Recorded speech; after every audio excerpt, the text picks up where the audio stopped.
जलका सलंदी और बैतरणी नदी पर सतर्क रहा कारण उपर मुंडे वर्षा अधिक होईछि जल निष्कासन ठीक भाव में हो पारि नाही। बन्या स्थिति जदिओ देखा जीवनी तथापि जलबंदी समस्या लागि रहिब।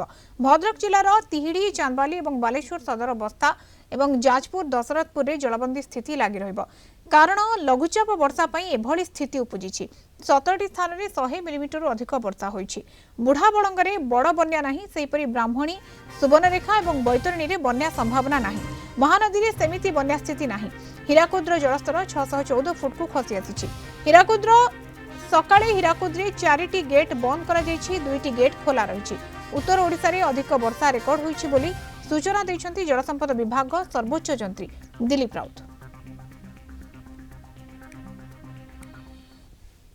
केउझर तार उपर मुंडे अधिक वर्षा हो पारे लघुचाप प्रभाव काली जाए मोस्टली अधिक रही कमिज जहाँ आम आईएमडी देते प्रेडिक्शन काली जाए आम लघुचाप प्रभाव अनुभव करिया उत्तर ओडिशा तो या प्रभाव में सेमती बड़ बन्या हवार जदि आशंका ना मोस्टली आम सालंदी टे सतर्क रहा पड़ो जेहेतु तार उपर कैचमेंट बेसी वर्षा होती ब्राह्मणी में तो बन्या हम ना बोली आम आशा करूँ। बैतरणी आंध्रपुर में तो ये मात्र 740 क्यूमेक पाचे कि जहाँ वर्षा होता प्रभाव में बढ़ी 2500 क्यूमेक पर्यटन पहुँची पारे सेटा जो कौन बन्या विशेष सृष्टि हम ना तलमुंडे सालंदी बेसी पानी आसो उपर मुंडे वर्षा होती सालंदी डैम को आम कंट्रोल करूँ मिनिमम लेवल रखू। बुढ़ाबड़ से बड़ बन्या फन्या किसी हबार ना जदि भी हम से वार्निंग लेवल जीव कमिज। राजघाट आमर जोटा अच्छी सुवर्णरेखार कौन बन्या ना आज आम मात्र 2टी गेट सका 4टा गेट बंद कर 6टा जो खोला था कारण ऊपर इनफ्लो कमी जाइए तेणु